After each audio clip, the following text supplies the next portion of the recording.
been a little ill and I haven't been singing lately, so let's see if I can sing.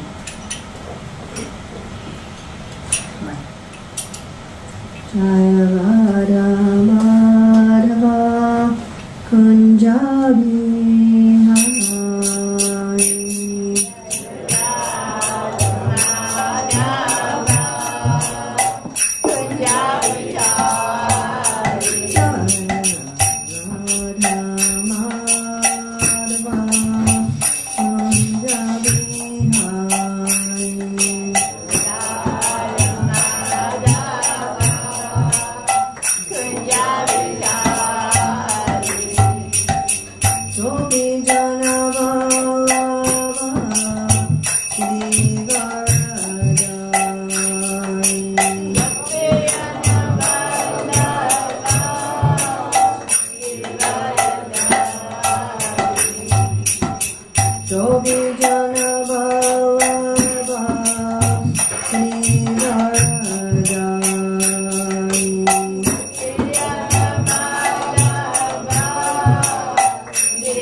ISKCON founder Acharya Srila Prabhupada ki jai, Integrity Vaishnava Vrinda ki jai, Namacharya Srila Haridas Thakur ki jai, Prem Shri Go Shri Krishna Chaitanya Prabhu Nityananda Shri Advaita Gadadhar Shri Vasa Gaur Bhakta Vrinda ki jai, Shri Shri Radha Krishna Gaur Gopinath Shri Mukunda Radha Kundi Giri Govardhan ki jai, Vrindavan Dham ki jai, Tirudham ki jai, Navadvip Mayapur Dham ki jai, Nagpuri Dham ki jai, Gangamaya Jamuna Devi ki jai, Bhakti Devi ki jai, Tulsi Maharani ki jai, Samaveta Bhaktivinoda ki jai, Gaur Premananda, all glories to the assembled devotees, all glories to the assembled devotees, all glories to the assembled devotees, all glories to Sri Guru and Gauranga, all glories to Sri Prabhupada.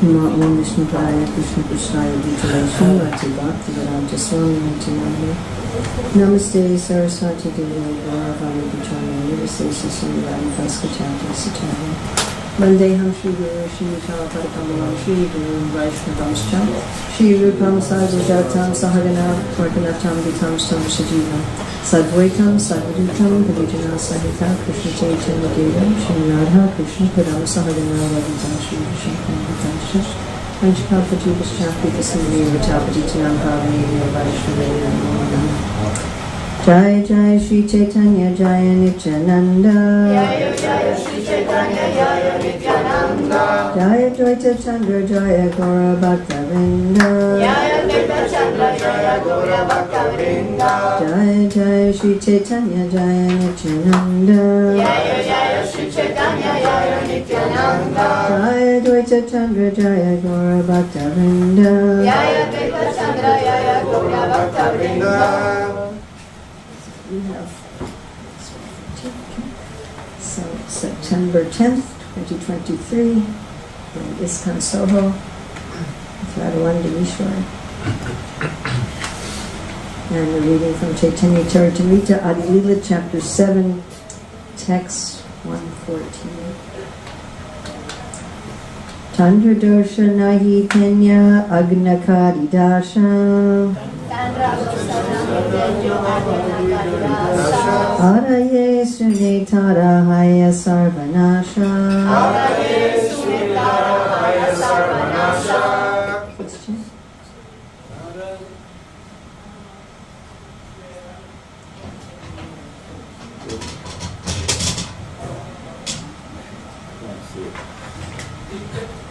Dharmadoshanahiteno agikaridasa. Dharmadoshanahiteno agikaridasa.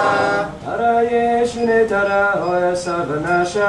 Araye shunetara hoya sarvanasha. Dharmadoshanahiteno agikaridasa. Dharmadoshanahiteno agikaridasa. Araye shunetara hoya sarvanasha. Araye shunetara hoya sarvanasha. Dharmadoshanahiteno agikaridasa. Dharmadoshanahiteno agikaridasa. Araye shunetara hoya sarvanasha. Araye shunetara hoya sarvanasha. Dharmadoshanahiteno agikaridasa. Dharmadoshanahiteno agikaridasa. Araye shunetara hoya sarvanasha.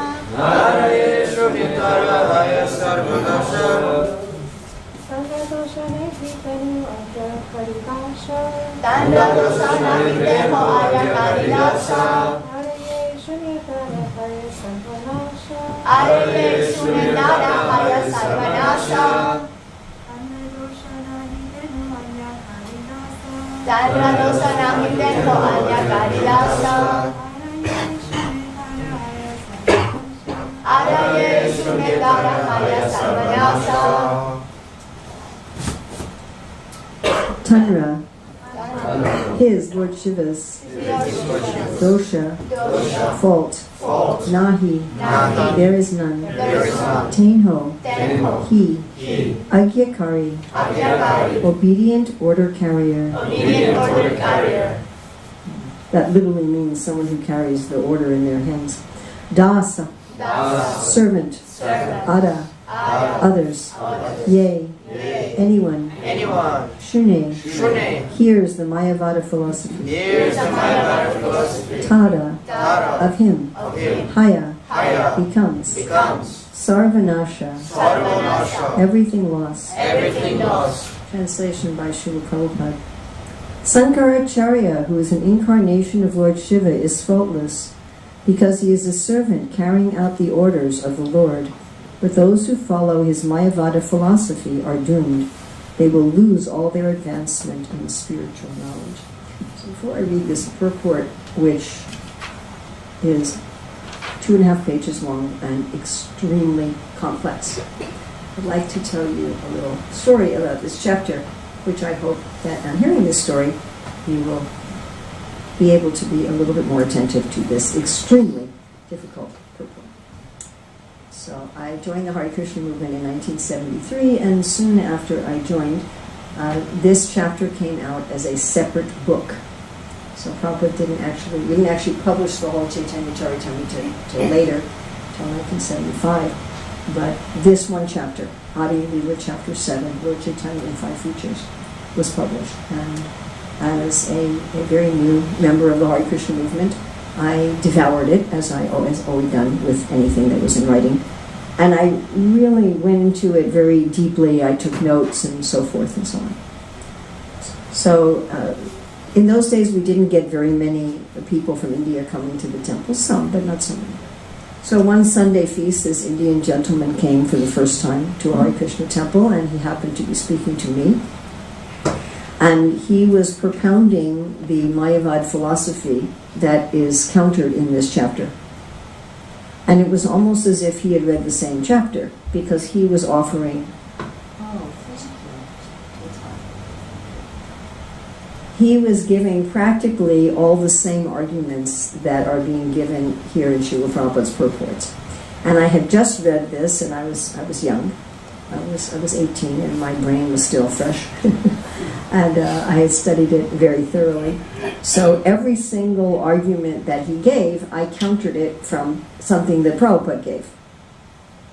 You know, what he gave, I'm like, okay, I read that in the purport, okay, and this is how Prabhupada responded in the purport, and so I gave the response, and we were talking for, I don't know, 45 minutes to an hour.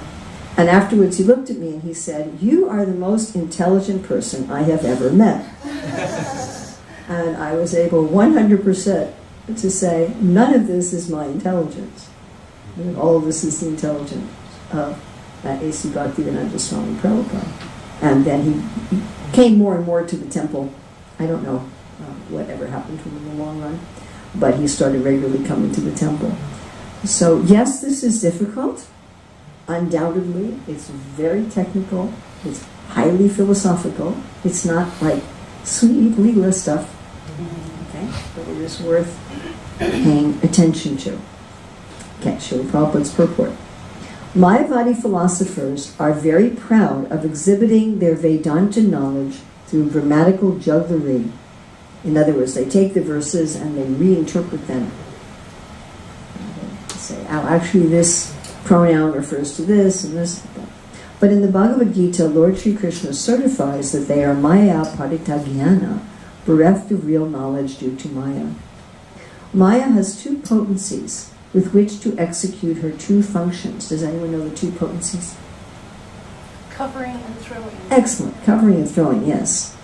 The Prakshat Atmika Shakti, the power to throw the living entity into the ocean of material existence, which, by the way, implies that the living entity was not always there. And the Avarna Atmika Shakti, the power to cover the knowledge of the living entity. The function of the Aran Atmika Shakti is explained in the Bhagavad Gita by the word Maya Parita Jnana. So that's the covering potency. In other words, you're reading the Shastras, but you're covered. Maya Parita Jnana, your knowledge is covered. Why the Daivi Maya, or illusory energy of Krishna, takes away the knowledge of the Mayavadi philosophers is also explained in the Bhagavad Gita by the use of the words Asuram Bhavam Ashritaha. By the way, so Maya Parigana and Asuram Bhava Ashritaha are both part of a verse that's talking about what? People who don't understand.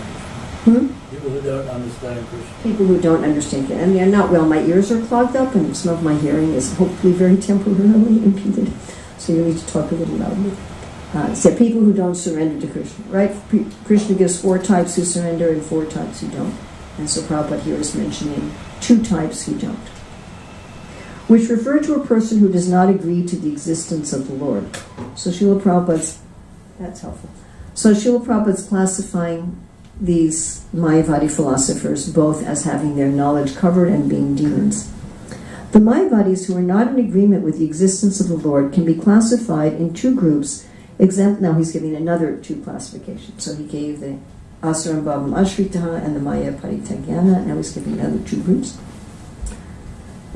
Exemplified by the impersonalist Sankarites of Varanasi and the Buddhists of Saranata. Both groups are Mayavadis, and Krishna takes away their knowledge due to their atheistic philosophies. Neither group agrees to accept the existence of a personal God. The Buddhist philosophers clearly deny both the soul and God, and although the Sankarites do not openly deny God, they say that the Absolute is nidakar, or formless. Thus both the Buddhists and the Sankarites are avasuddha buddhaya, or imperfect and unclean in their knowledge and intelligence. Does anyone know where Prabhupada's pulling this phrase avasuddha buddhaya is from? Because he's not citing the reference here. Bhagavad Gita. Excuse me? Bhagavad Gita.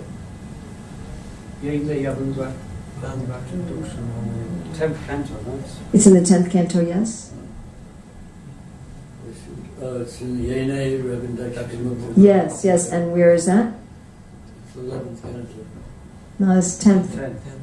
Prayers by the demigods. 10th. It's prayers by the demigods.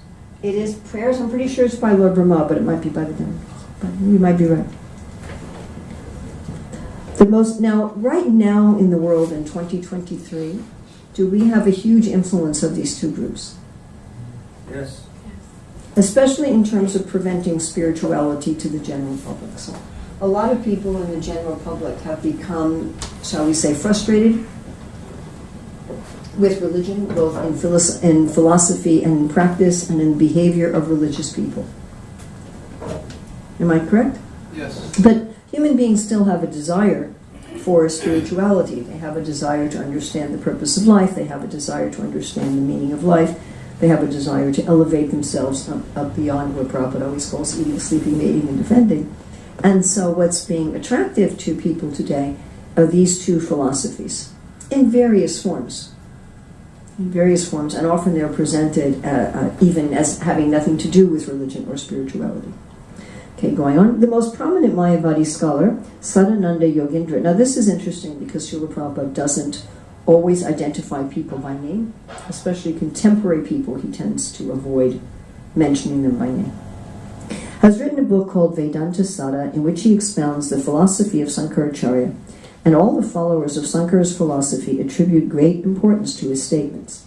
In this Vedanta Sara, Sadananda Yogindra defines Brahman as Sat Chit Ananda combined with knowledge and without duality. Okay? Sat Chit Ananda combined with knowledge. Now that's awfully strange because Chit is already knowledge. Without duality. Just oneness. And he defines ignorance, jada, jada means like a stone, as knowledge distinct from that of Sat and Asat. Sat is what exists, Asat is what does not exist. So he's saying knowledge separate from what exists and what does not exist. This is almost inconceivable. Would you agree? We read this and we're like, what?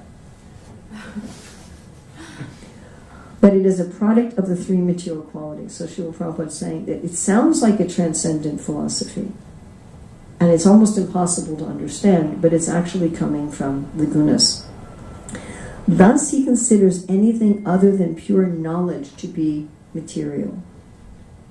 So he's considering that what is absolute and what is real is something called pure knowledge, and anything other than that is mundane. The center of ignorance is considered to be sometimes all-pervading and sometimes individual. So he's saying anything other than pure knowledge is ignorance, and this ignorance can either be expansive or individual. Thus, according to his opinion, both the all-pervading Vishnu and the individual living entities are products of ignorance. In simple language, it is the opinion of Sadananda Yogindra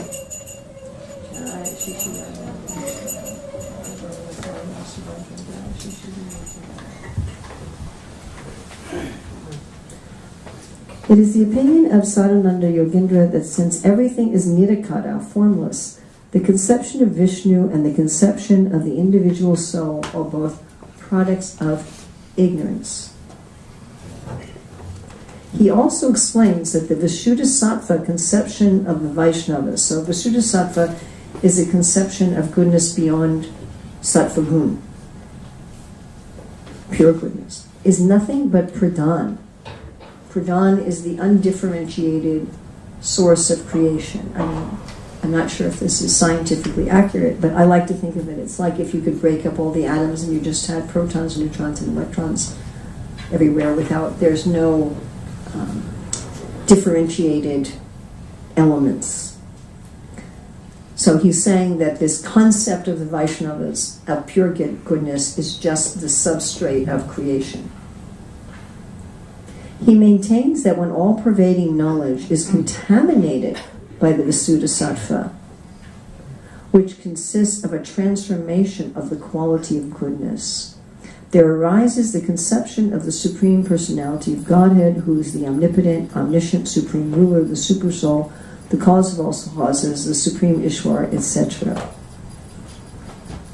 I wonder if Srila Prabhupada gave that list because he just loves to say nice things about Krishna, or if he wanted to go on and explain all the ways in which this Mayavadi criticizes Krishna. According to Sadananda Yogindra, because Ishwar, the Supreme Lord, is the reservoir of all ignorance, he may be called Sarvagya, knowing everything, because he knows all ignorance.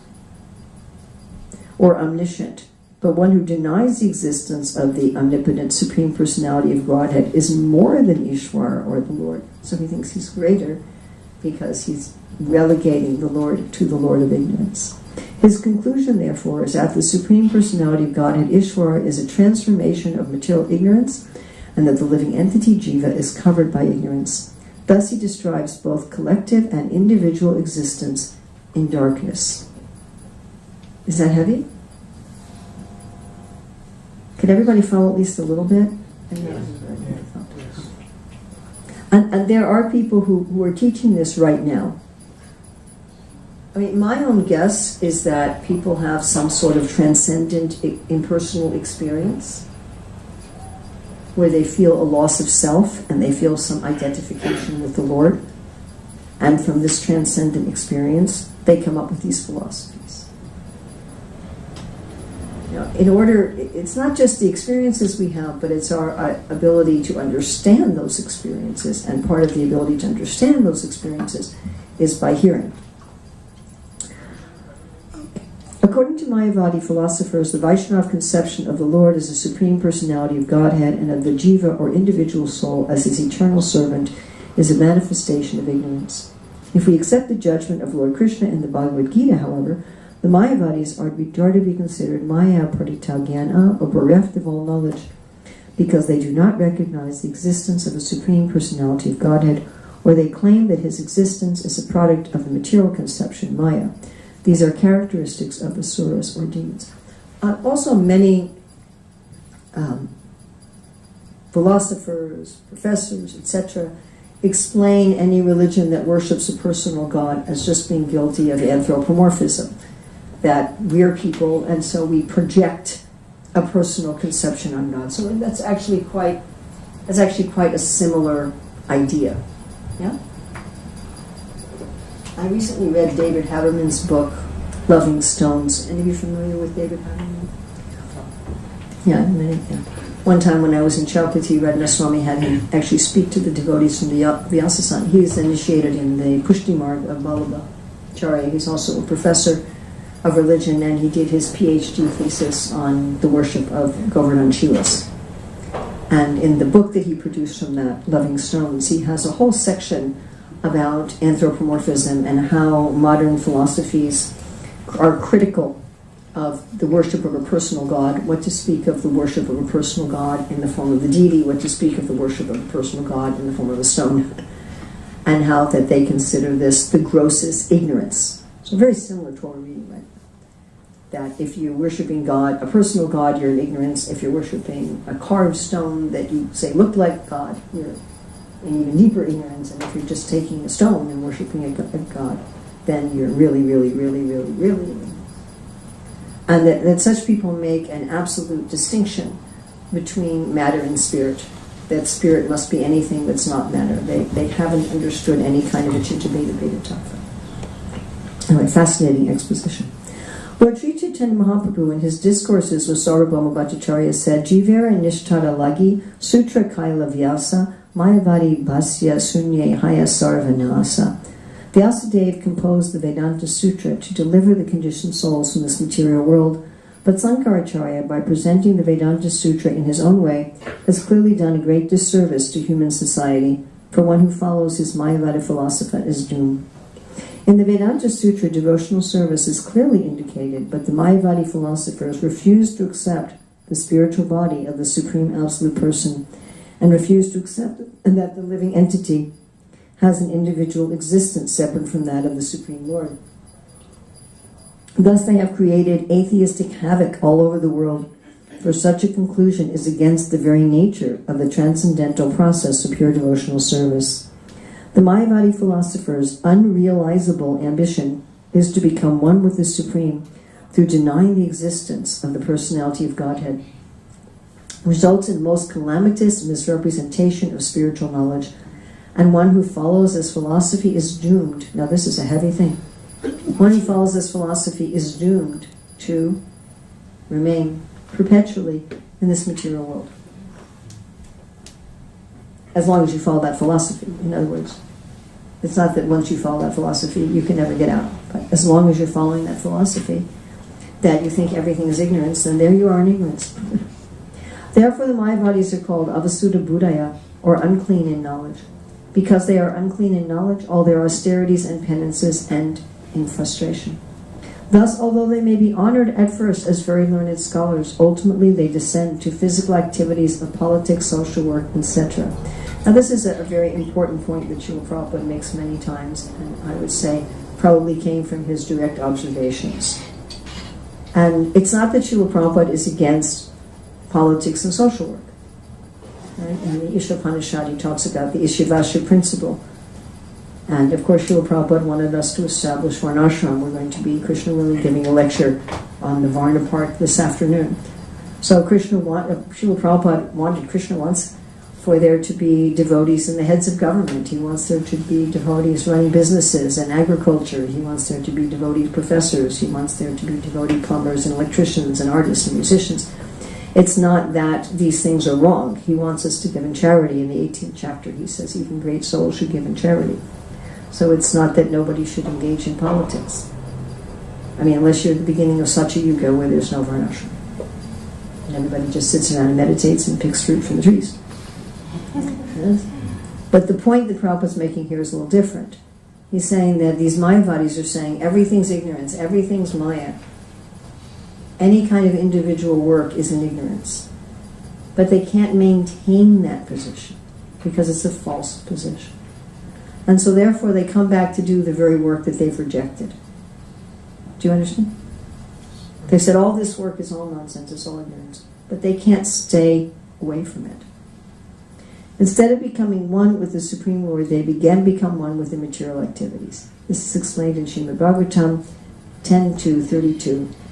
It is the prayers of the demigods. You were right. Aruha krishena param padam tata pachantiyato nadita yusman angraha. In actuality, the Mayavadi philosophers very strictly follow the austerities and penances of spiritual life. And that's also a very interesting sentence. Now, I'm going to think about this. In actuality, the Mayavadi philosophers very strictly, the real ones, not the woo spiritual people that we see in our, not those people, but the actual Mayavadi philosophers, very strictly follow the austerities and penances of spiritual life, and in this way are elevated to the impersonal Brahman platform, but due to their negligence of the lotus feet of the Lord, they again fall down to material existence. Tanra dosha na hitena agyakari dasha adaye sunitara haya sarvanasha. Sankaracharya, who is an incarnation of Lord Shiva, is faultless because he is a servant carrying out the orders of the Lord. But those who follow his Mayavadi philosophy are doomed. They will lose all their advancement in spiritual knowledge.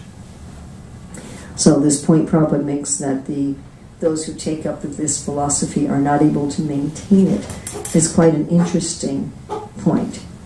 So I was visiting a devotee's home some years ago, and they had a book. It was some big bestseller of this Indian woman in Singapore who'd had a near-death experience and come back in her body. And she became very famous because she had died in a hospital from 4th-stage cancer, and all of her bodily organs had failed. It was a very thoroughly medically documented death.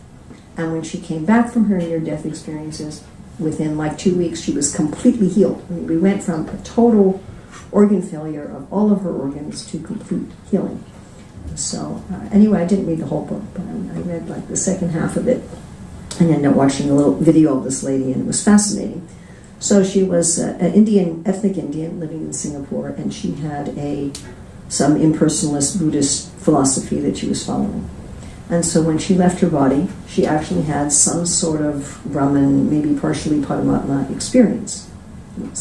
And she described how that when she was out of her body, that she didn't have a sense of being a separate self, that she had a sense that everybody was one. But she wrote about, like, if she thought of anybody, she would, like, become them, that she was everybody and everybody was her. And she said it was a very blissful, peaceful experience, but that she really didn't like the idea that she was everybody and everybody was her. She said, if you're everybody and everybody is you, then you can't have any relationships.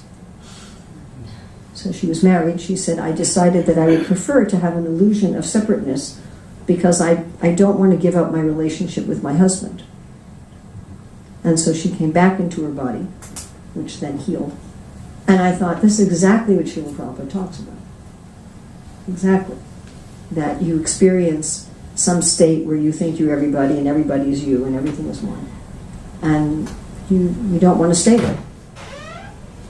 You want to come back and have relationships. I read a similar account from another person who also had an experience like that. And he said, I decided I would rather have an illusion of having a separate identity so that I can relate with people. This is exactly what Prabhupada says over and over and over again. And of course they don't know that there's something higher. So we might ask, why does it matter? Why does it matter what you believe? Just chant Hare Krishna, take prasadam. Why bother with this philosophy? Why bother with the intricacies of philosophy and trying to get the philosophy right? So I want to look at 2 reasons why it does matter and 1 reason why it doesn't matter. Is that right? Yes. Okay. So this is going to be a little, this might shake you a little. So if you don't want to be shaken a little, you probably should politely look at your watch or something. Leave the room. So the first reason that it matters is that the potency and effect of our practices are directly impacted and affected by what we believe. And evidence for that is right here. The Mayavadis very strictly follow the austerities and penances of spiritual life. Srila Prabhupada is saying that there are Mayavadis who are very strictly following the practices of spiritual life.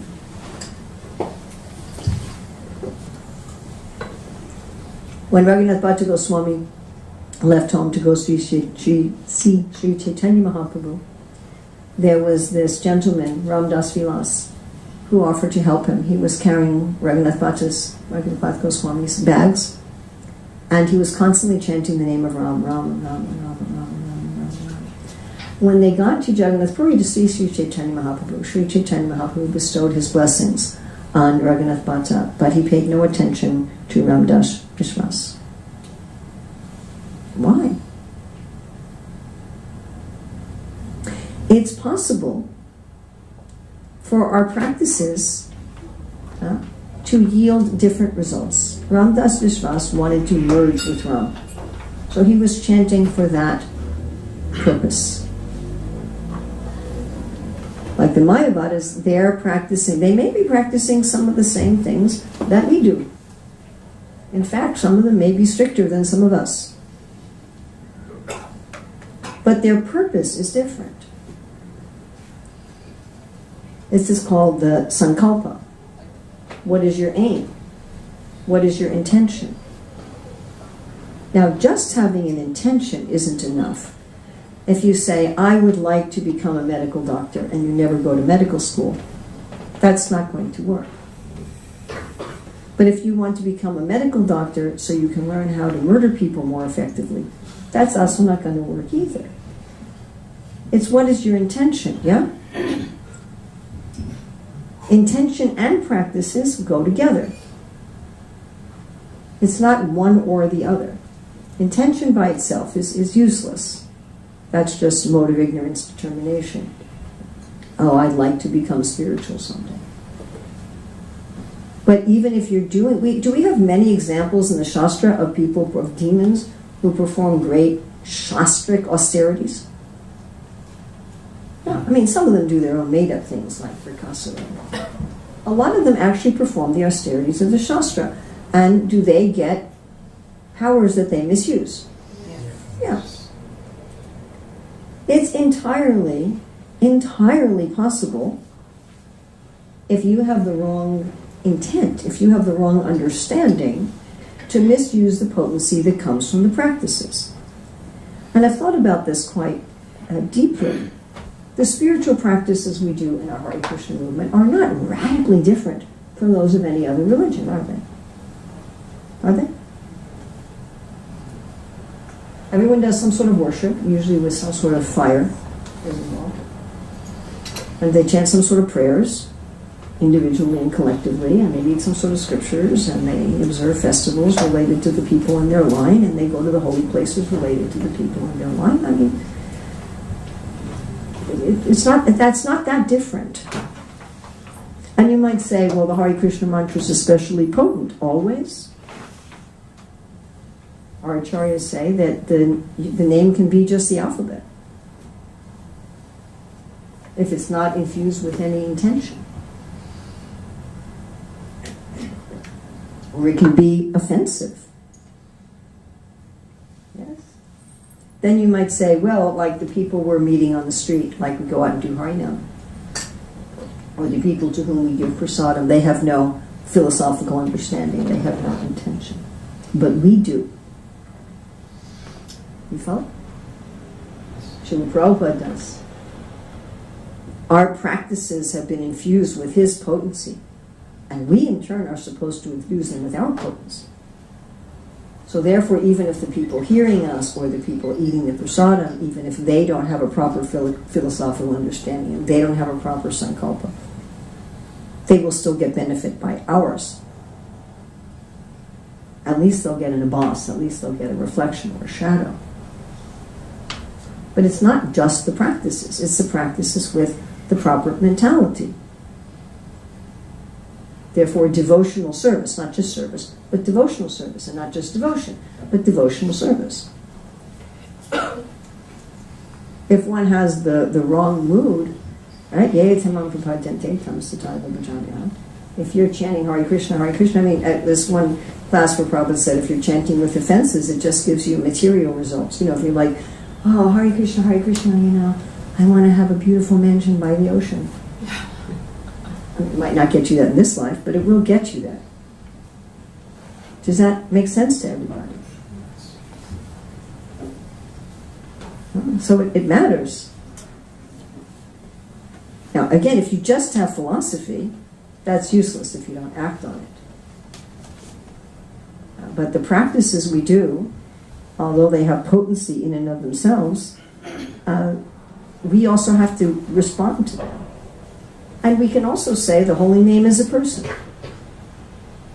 who responds to us, who responds to our desires, who responds to our intention, who responds to our understanding.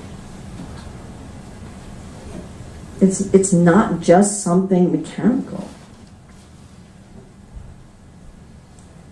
I mean, think of all the ways in which Srila Prabhupada talked about the practices we do to be not potent. He talks about professional Bhagavatam reciters, that you won't gain any benefit. You can actually get harmed, like milk touched by the lips of a serpent. I once read about this Christian preacher who had become an atheist, but he still kept being a Christian preacher, because that was how he made his living. He didn't know what else to do. And he said after a while, his wife said to him, you know, if you could be a professional Christian, you could be a professional atheist. So he decided to preach atheism and started making his living that way. But what potency would it have if some atheist is preaching the Bible? You follow? What potency would it have? It wouldn't have any. In fact, it could even be harmful. Prabhupada talks about people who use, you know, Bhaktisiddhanta actually uses shalagram to crack nuts. So, talks about how the holy dhammas can be covered by the sins of the people, and the real value of the dham is in the saintly person's state. Everybody has read this? Yeah. Although these practices are spiritual in and of themselves, being spiritual, they're also persons. And they can withdraw or show themselves according to who is relating with them and how they're relating with them.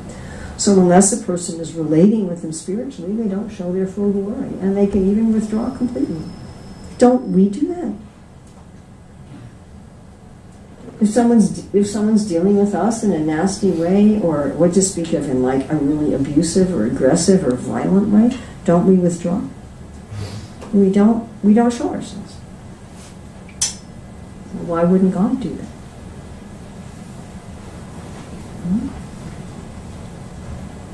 Now, in extreme cases, which is what's happening here, you can have a wolf in sheep's clothing. You can have something that's actually extremely demoniac, asuram bhavamashrita, and atheistic, that looks like spirituality.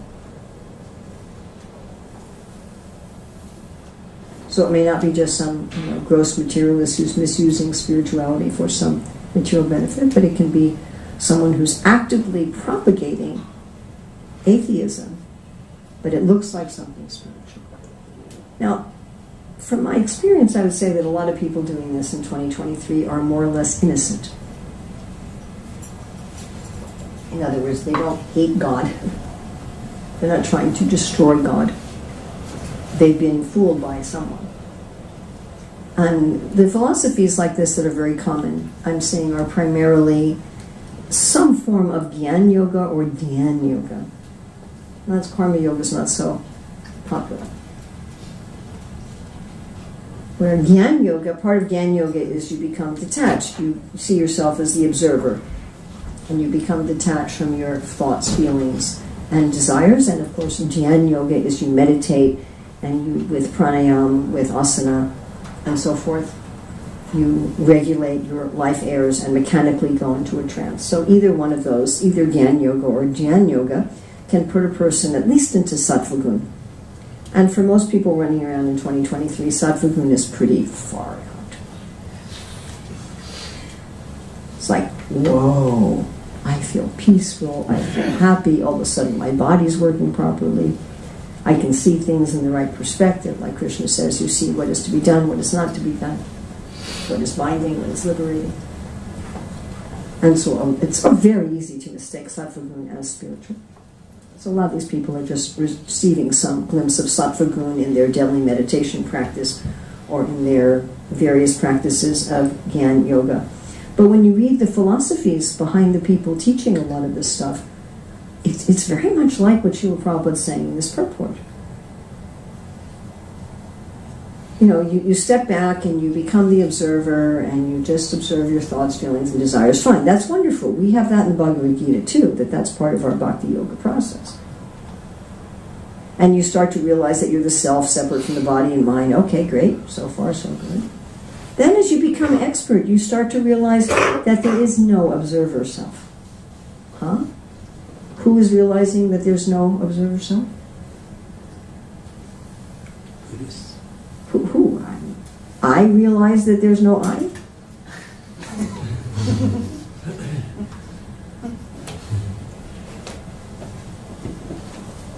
And they start teaching these kind of philosophies, or you meditate and you become God.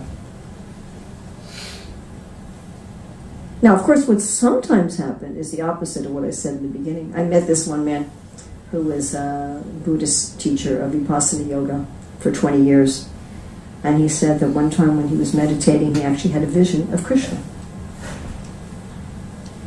So somehow, because he was engaging in potent practices with an aim of spiritual enlightenment, even though he didn't believe in God, he must not have been offensive.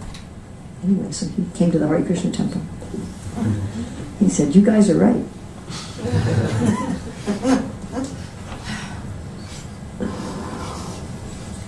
Anyway, so spirituality can, the philosophy can matter, because something that looks like spirit can be actually atheistic. Now, we certainly are happy, we in the Hare Krishna movement are very happy that people are interested in Jnana Yoga and Gyan Yoga, because the parts of that are part of our bhakti process. And if we can take people who are more or less innocent and show them how everything they're trying to achieve in Gyan Yoga and Jnana Yoga is perfectly achieved in bhakti. That's not so easy, but when we can do that, it's very successful. All right, now there are times when philosophy doesn't matter. And I've already mentioned one of them, and that is when our practices are enthused by the intent and philosophy of a great soul. So when we go out on Harinam and we distribute prasadam, the philosophy of the people who are on the receiving end is irrelevant, because they're getting that infusion from Srila Prabhupada and those of us who are doing our best to follow him. Now that's not going to be long-term for them. At a certain point, they have to pick up their own understanding. Yeah? Make sense? Like, when I went to school, they had these things called cliff notes, where they'd be summaries of classic books. So if you wanted to cheat and not read the classic book for school, you just read the notes. But ultimately, if you wanted to understand, you had to really read the book and study it. You couldn't just go by somebody else's outline to get a deep understanding. Okay. Now, the other sense in which this doesn't matter is a lot of details of our philosophy don't matter. They really don't. Like there's a purport in the 4th canto where Srila Prabhupada says that you can travel to outer space by machines, you can travel to outer space by training pigeons, you can travel to outer space by mantra, or you can travel to outer space in some spiritual vehicle. People do not have to believe the training pigeons part in order to chant Hare Krishna nicely. I mean, I personally have a hard time with it. I grew up in New York City. There were lots of pigeons, and I just can't imagine going into Times Square and training the pigeons to take them to Jupiter. I'm just like... And if someone says, well, I find that a little unbelievable, we'll say, that's fine, doesn't matter. You follow what I'm saying? Or, that Ugrasena had 4 quadrillion bodyguards, and you're like, where? Sadaputa, my godbrother Sadaputa Prabhu explains how they must have existed in some subtle sphere. It must not have been all humans walking around on the planet. But some devotees asked Srila Prabhupada about this and said, they don't have faith when we say this. And Prabhupada said, well, why are you telling them that? He said, tell them some other portion. And there are parts of our philosophy that are inconceivable. They're just inconceivable. We can't fully understand them with our human brain, especially in Kali Yuga. We just can't. Like a Chinta Beta, that's why I called it Chinta Beta Beta Tattva. So Sadaputa used to give the example that, all the universes are inside Krishna. Okay. All right. You got that? Like you can look in Krishna's mouth and you see all the universes. We can picture that, right? Okay. Then within each atom of the universe is Krishna. Can you separately picture that? So within every atom here, there's Krishna. You can get that, right? Yeah. Okay. So now within every atom, there's Krishna, and within Krishna, there's the universe. Oops.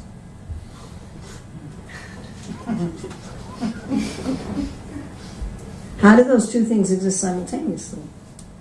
I mean, Mother Yasoda got really bewildered about this. She looked in his mouth and she saw herself. She didn't see a picture of herself or a movie of herself. She actually saw herself. And Lord Brahma was bewildered by this, and he said, I can't figure it out. He said, how did Mother Yasoda see herself? He said, how am I existing within you, and yet I'm talking to you outside? So if someone says, well, I can't figure that out, you'll say, yeah. No, I can't figure it out. Yeah.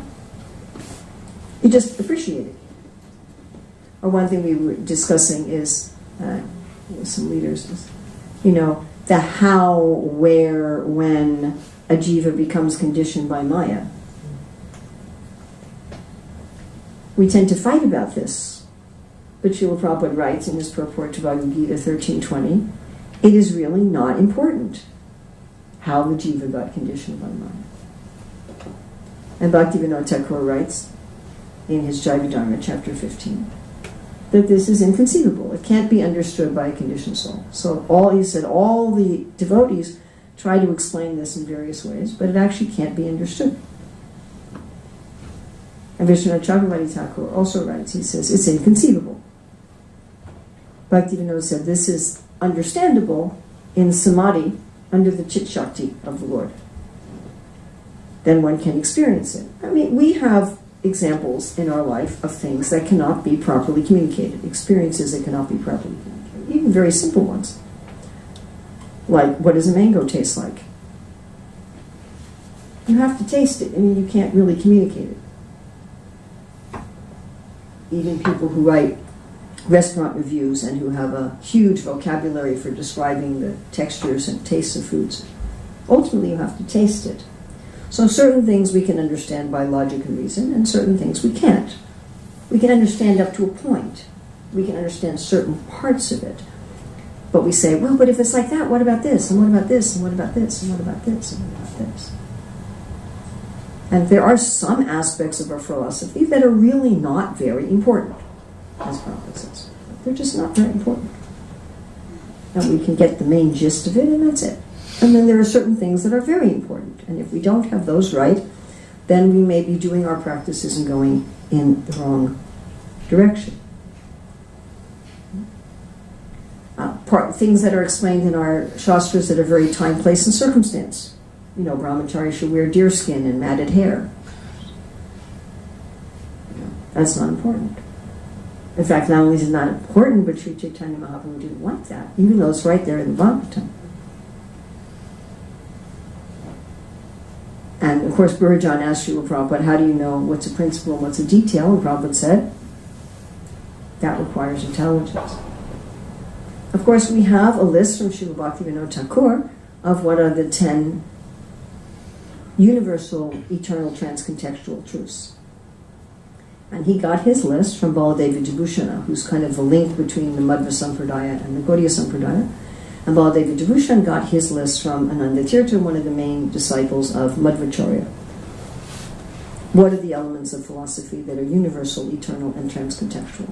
That without understanding them, it's going to be very difficult to gain the result that we want from our spiritual practice. And it's going to be very difficult to infuse our spiritual practice with the proper sankalpa and the proper mood. So that is very important to understand.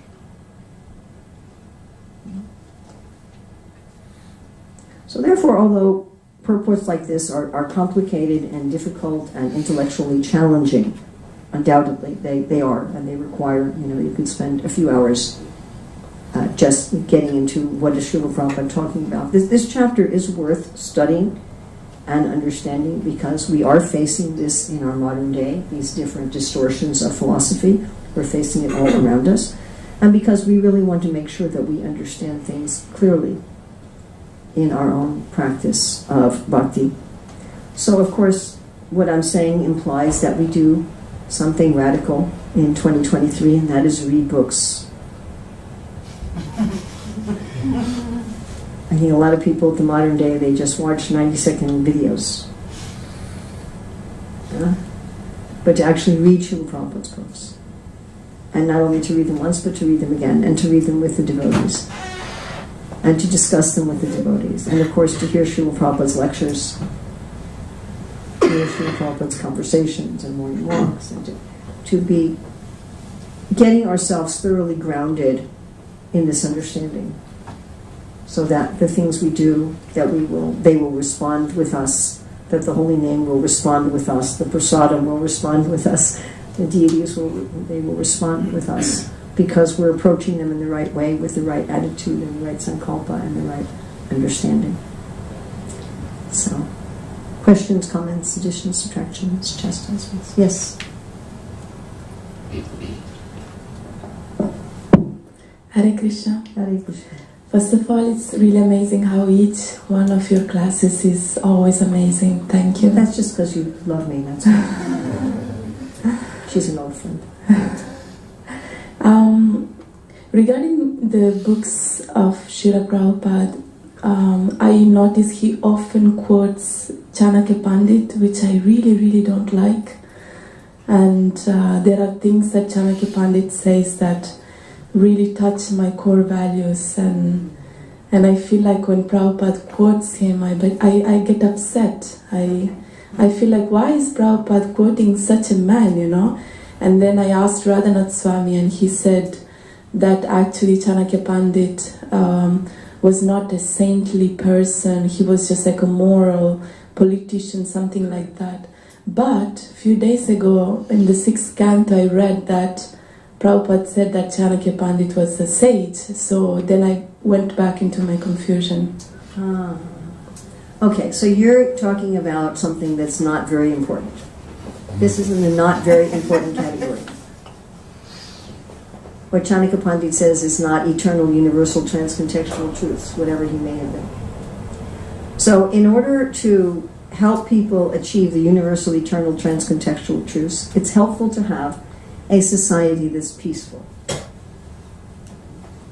And so Srila Prabhupada saw that in the world, he saw it in India also, and he saw it as he traveled in the world, that society was disordered. And so Srila Prabhupada spent quite a lot of time and effort and energy in talking about how to have a peaceful society. And a lot of the ways he explained that make sense to us and are welcomed by us, and a lot of the ways he explained it irritate us, depending on where we're coming from.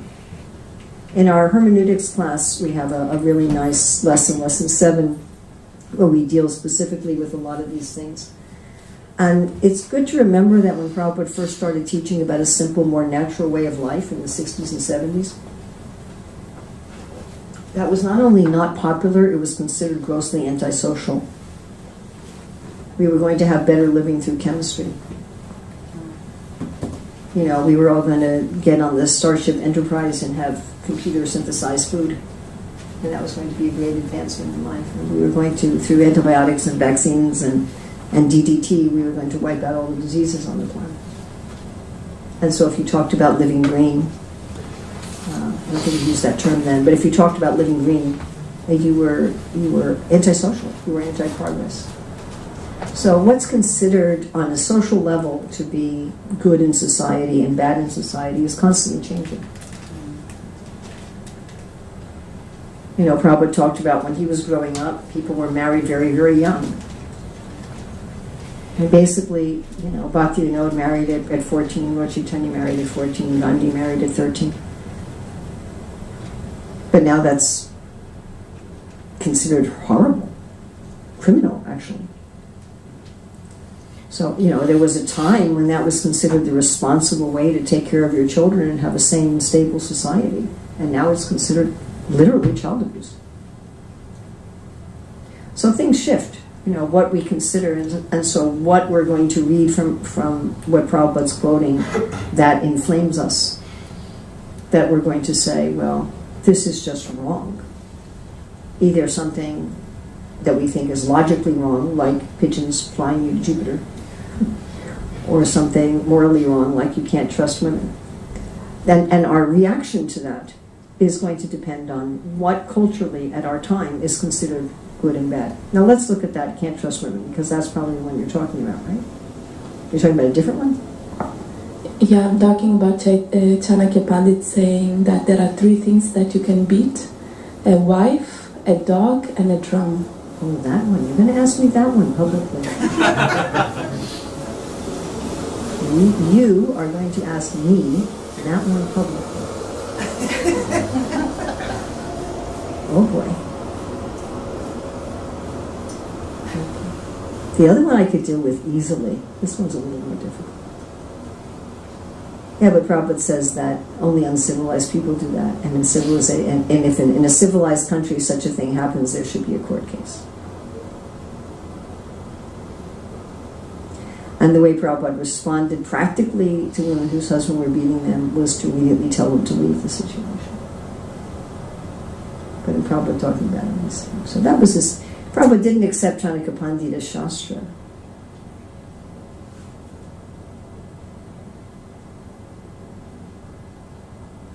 Is that right? But he's quoting them in the Bhagavatam, which becomes Shastra, and people tend to follow it because they say Prabhupada said. Yes, I'm very aware of that. Extremely aware, actually. Personally aware. Well, one viewpoint could be that at that time, when did Chanakya Pandit live? 4 BC. Long time ago. Maybe if a woman was unfaithful to her husband, and the husband was a good husband, maybe it would be the right thing to do. I have a hard time finding it is the right thing to do, even in that sort of case. Sorry. I guess we did. I find that a little hard. But it is a good point you make there, that we have the story in Caitanya Caritamrita about Subhuti Roy, which is a very interesting story. So Subhuti Roy was a Hindu, and he had a Muslim servant. And at one point he beat this Muslim servant, and he beat him so badly that the servant had scars on his back. So later, you know, the Muslim servant actually stopped being a servant and became something else. King.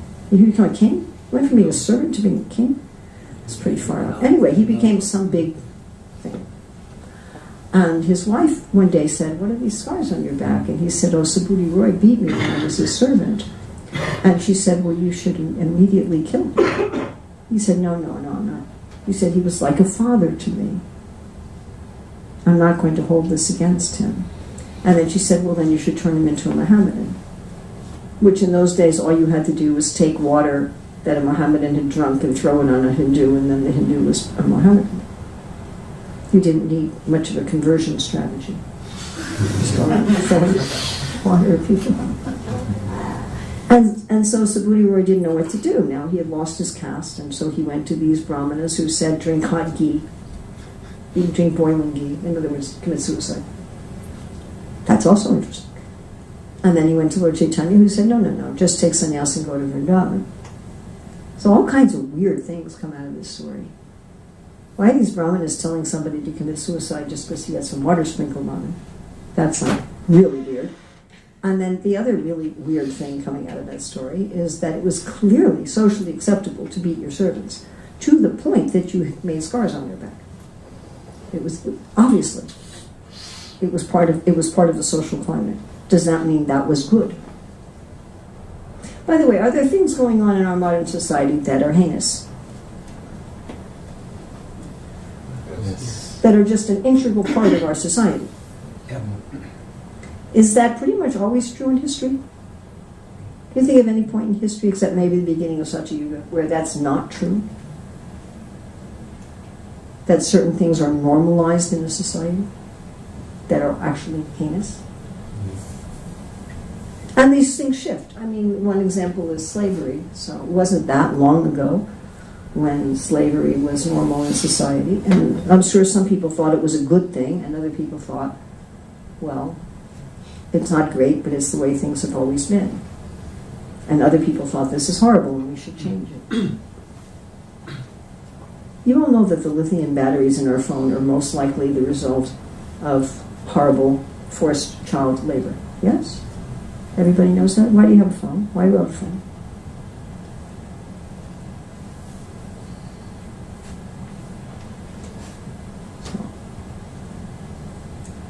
Was Prabhupada saying that as a prescriptive thing or as a descriptive thing? There's in ISKCON Communications Journal 13, I have an article there about using hermeneutics to explain two difficult statements. One is Srila Prabhupada's statement in the 620 Bhagavad Gita that we should be callous, and another is explaining from the 9th canto the story of human trafficking and human sacrifice that was attended by all the demigods who all thought it was great. So I go through and I use ISKCON hermeneutics, which I wanted to teach in London, and I was supposed to teach in London. Somehow it didn't happen. But anyway. And I use that to do what's called an exegesis, where you go through these statements and you actually explain how we can understand them. So I would say the same thing would need to be done for a statement like that. But my initial reaction is that, first of all, Srila Prabhupada said that this was wrong and it should be a court case. It should be taken to court, the woman should leave. In practice, he never accepted such a thing, ever. And that Prabhupada may quote people or refer to things as a descriptive, not a prescriptive. Even the Bhagavatam, I mean, it's not suggesting that we should sacrifice our son to Varuna, or that we should go buy people to sacrifice if we don't want to sacrifice our son.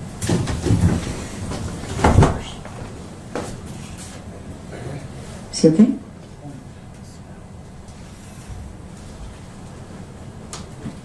Is that all right?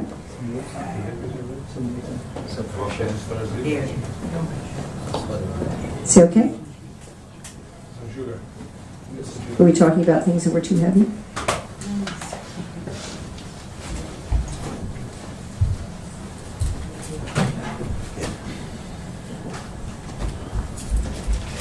Hare Krishna. Hope you're okay. Again, these are not like core things of philosophy. You know, they're just not. It's something that's where Prabhupada's commenting on something. And one has to understand what is Prabhupada's intention and how did Prabhupada actually behave. Like we could, you know, we can say there are children being forced, young children being forced against their will to work in horrendous condition in mines in Africa in order to mine the rare minerals for lithium batteries.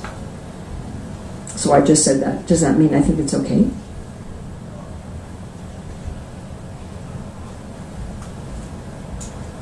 Or if I say that all of us accept that we are indirectly contributing to heinous activities in order to live, like that one. Is that true? That's true, isn't it?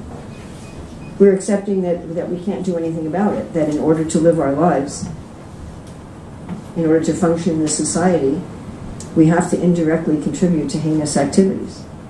Is that a fact? Is that an objective fact? Yes. Does that mean I'm saying that we should do that? I'm saying that that's, but you could take that out of context and say, oh, therefore we should do that. It's unfortunate that it's almost impossible to lead a purely pure life in 2023. How are you going to do it? You're going to live on an island somewhere by yourself and just live on coconuts? No, it's extremely difficult.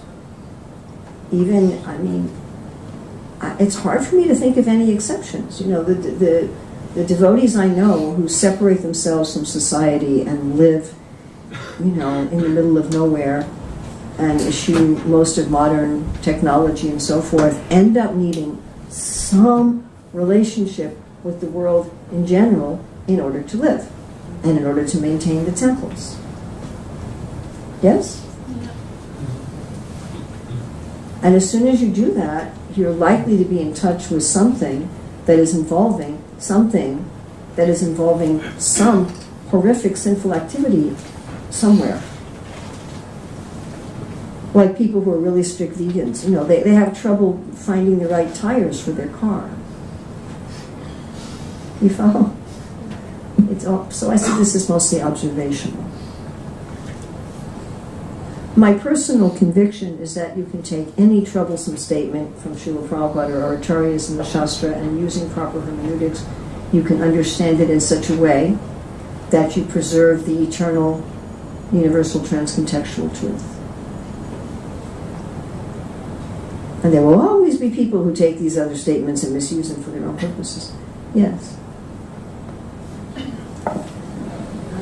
Thank you for the class. So I was wondering, why is it that the most scientists, they feel more inclined for the ascending process? And how would you explain that the descending, no, sorry, the other way around, they are more inclined to have this way, ascending process? So how can we convince them in an easy way to make the descending process? Well, you're putting all the scientists into one big lump.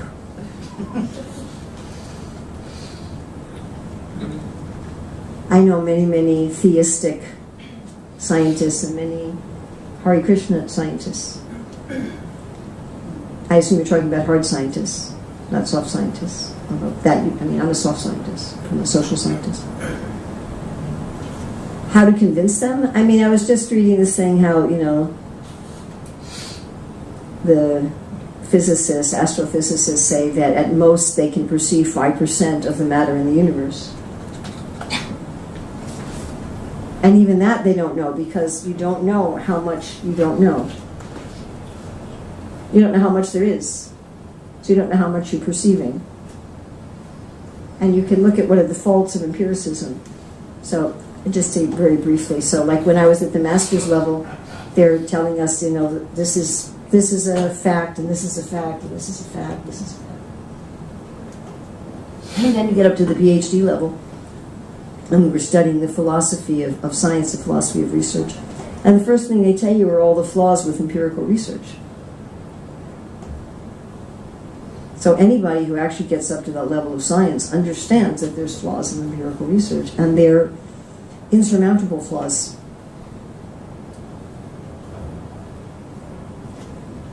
Correlation doesn't equal causation. How do you always know what's the causation? There's an infinite number of stories you can have about the same set of facts. We all experience that in our life, right? Something happens and the 10 different people have 10 different stories about what it means. Or, you know, detectives go to investigate a case and they look at the facts and it points them in 10 different directions. We're looking at everything through, we're just talking about cultural biases. We're looking at everything through a cultural bias. We're looking at everything through personal bias. And there are others. The biggest problem with empirical knowledge is that all you can say with empirical knowledge is, so far we have not found it to be false. You can never say about anything empirical, it's true. It's like one of the principles of scientific research. You can never say, this is true. You can say, so far, we haven't found it to be false. And many things they think are true, later they find to be false. Right? Now the problem is that what constitutes an absolute proof?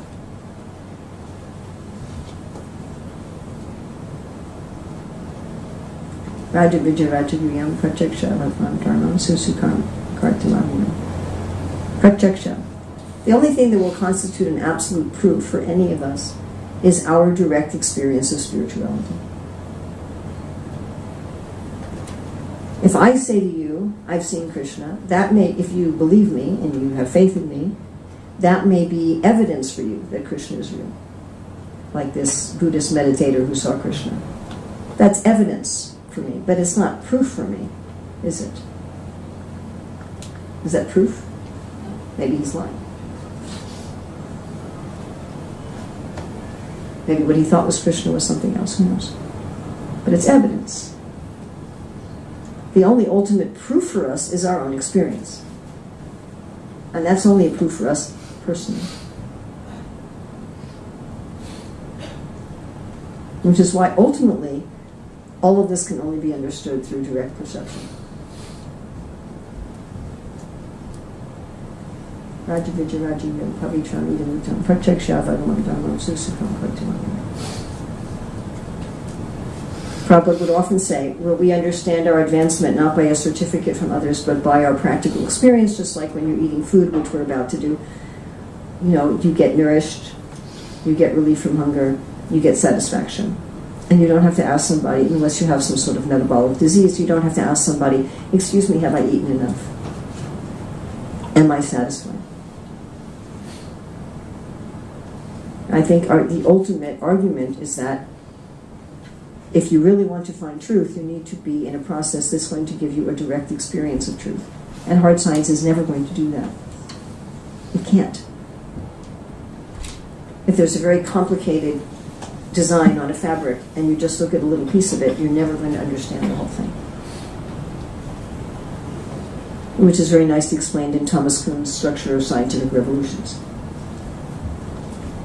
How whatever scientific theory is prevalent at the particular time only explains a part of reality. There's always things that it can't explain. And as those things that it can't explain become more and more dominant, the whole paradigm has to shift. But when the paradigm shifts, it shifts to seeing another part of reality, which is still not explaining other parts of reality. If one wants to see reality in total, then one has to be in touch with reality in total, which is God. And he has to decide whether or not to show it to you. And there's just no other way to do it. But then you have to have faith. You have to have faith that there is some absolute reality. You have to have faith that there's a process by which you could experience that absolute reality. So we try to give people a little taste of that with the holy name, with prasadam, with philosophy, where they can have some experience beyond the mundane. And to what extent they get experience beyond the mundane is going to have a lot to do with our personal purity and our personal connection with persons such as Srila Prabhupada who have purity. So that's going to be the main way you're going to convince people, is by a personal direct experience. So I'll end with this. I like to tell this story. I was in Puerto Rico and we were distributing, I was giving a university lecture, and this devotee had made some cookies to distribute. And I was in the kitchen when she was cooking, so I saw her cooking the cookies. It was butter and sugar and flour and it was like baking soda, maybe a little vanilla. That was it. Like the simplest possible recipe that gets you a cookie, or biscuit, sorry. Gets you a biscuit. In America, biscuits are an entirely different matter. So we had a bunch of these biscuits at the university program. And I didn't get to taste any because I gave a lecture and then I was talking to people afterwards. I don't know, 120 people were there, professors and students. At least 40 people came up to me and said, "Can I get the recipe?" And I'm thinking, really? Because they had an experience that couldn't be explained by the ingredients. If you told them the recipe, they'd go, "No." Like I remember when I had a sandesh, and I'd been a professional chef. And I come back and I say, "What's in this?" Milk and sugar. I'm like, nah. A little lemon. I said, maybe. I don't think so. Yes, that's correct. Yeah, I was going to say about the cell phones. He was in England one time. Mukunda, who at the time, he asked about the microphone, saying that, well, this thing's loud. Always too loud. Everyone will go deaf. Prabhupada was here in England, and Mukunda Prabhu at the time, he said, if everything can be used in Krishna's service, and then he said, we're using a microphone, and Prabhupada said, well, everybody who manufactured the microphone gets some benefit. So if we're using the cell phone in Krishna's service to preach to people, or whatever it is, then the people that are working in the mines are getting some benefit. That's true, but that doesn't mean that we condone the way they're being treated in the mines. No, of course not, but what are we going to do about it? They want to do it, often they get money. Yeah, but those children don't want to. Another thing is, I used to get beaten in school. I don't have a grudge against the people that beat me, but I went to a private school, and the prefects, the senior boys in the school, they could beat you if you didn't do the right thing. So, at the time, I mean, even Prabhupada quotes the adage, spare the rod and spoil the child. We're just living in different times nowadays. People are very, because people have been abused, and obviously you can abuse physical, punishment, but at the same time, it was a way that people, even in the Manu Samhita, if somebody's a thief, you cut their hand off. Not that you stone women if they're unfaithful, but, if you beat them, maybe they'll stop being unfaithful, and maybe it'll be better for the family. Hare Krishna. Thank you for opening that up again. I appreciate that, Guru. I'm just going to reiterate that what is culturally good at one time and place is culturally abhorrent at another time and place. And in any particular time and place, we're going to see certain things as culturally good or culturally abhorrent, which 20 years before and 20 years later will not be the case. And so if we look at things through the lens of our current culture, we are going to see certain things as intrinsically wrong or intrinsically good differently than somebody will has looked at them 20 years before us or 20 years after us. Some of the things that are very accepted now in modern society will be considered culturally abhorrent and morally abhorrent 20 years from now. Absolutely guarantee that. Some of the things that any of us think, oh, this is totally fine. 20 years from now, people are going to go, that's horrific. How could you possibly do that? So are there absolute standards of what is proper and improper social behavior? Isn't that Sanatana Dharma? Sanatana Dharma are principles. So this afternoon at the Sunday feast, I'm going to talk about 9 principles of career Dharma or Varna Dharma. Those are principles. You want to have another example? All right, so there's a wedding going on. And at this wedding, there's a chess game going on. At this chess game, somebody is cheating. And they keep cheating. And a voice eventually comes from the sky, they're cheating. The person who was cheated takes a club, hits them over the head, and kills them. And nobody batted an eye. And Prabhupada said, this was not uncommon at Kshatriya weddings. They started beating. Killed them. You say, well, it's ball around. But that wasn't, Prabhupada said, it's not uncommon at Kshatriya weddings. And kidnapping also. Yeah, and you're taking, even if you didn't kidnap her, even if she chose you, you're taking her away on the chariot and the other suitors are coming and you're shooting them and you're maiming them. How'd you lost your hand? It was a fight for a bride.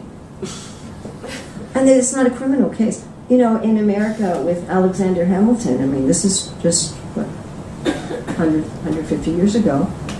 So there was a duel, and it was not a murder case. To settle a quarrel with a duel was legal. Believe me, that would not be legal now, but it was. That kind of thing was legal in Europe, which the UK is technically part of Europe, but anyway. Although everybody here talks about Europe as if it's someplace else. But, you know, there were things that were cultural norms that now were like, I mean, it would be a criminal case. Somebody would be in jail for life. And similarly, there are things right now that we consider just completely fine that people would have been executed for 100 years ago. It goes both ways. And I think it's difficult to take our current standards of what is and is not morally acceptable in terms of details and impose them on another time. Believe me, you know, any of you who live to be my age, you'll see that the things that you consider right now, that culturally right now, will become not so. Things will shift. And you'll be like, what happened to the world? You'll start feeling more and more uncomfortable in the world. It's like, that's not right. That's not right. That's not right. So, a lot of times this is just, again, descriptive, not prescriptive. Yes, Prabhu. Nice to see you again, by the way, after so long. Just thinking, one example of a change in values here in central London in the late 18th and 19th century. Outside the pubs was generally a sign. It said, no dogs, no blacks, and no Irish. Wow. That was here in central London. Wow. No blacks, no dogs, and no Irish. No Irish. Whoa. Wow. And it was normal. Again, I'm sure some people thought it was horrible. So some people thought it was good. Right? Some people thought it was good. Some people just thought, well, like the way we think about kids, you know, forced slave labor in African mines. Some people think, well, it's bad, but it's unavoidable. I don't know what to do about it. I can't do anything about it. And some people actually fight against it and eventually get it changed. And that's always true. In every society, there's stuff going on that's some people think is good, some people think it's bad, but they have to tolerate it, and some people think, yes, this is bad, and I'm going to change it, and this keeps shifting. And the very thing that's considered important, like Prabhupada said, his mother was going to kill herself if her 12-year-old daughter wasn't married. That was how you protected your daughter. It was how you made sure she had a happy life. It was how you protected society. It was your important duty to your child. You were a bad parent if you didn't do that. And now if you did that, you'd be an evil parent. You'd be arrested. So, does this make some sense? No? We have a whole hermeneutics lesson on this. It's after 9. Yeah, and I'm going to get in trouble for violating a local norm if I keep on talking. The only question I want to ask is anybody at this point extremely disturbed? Honest answer. Is there anyone here who's extremely disturbed? Honestly.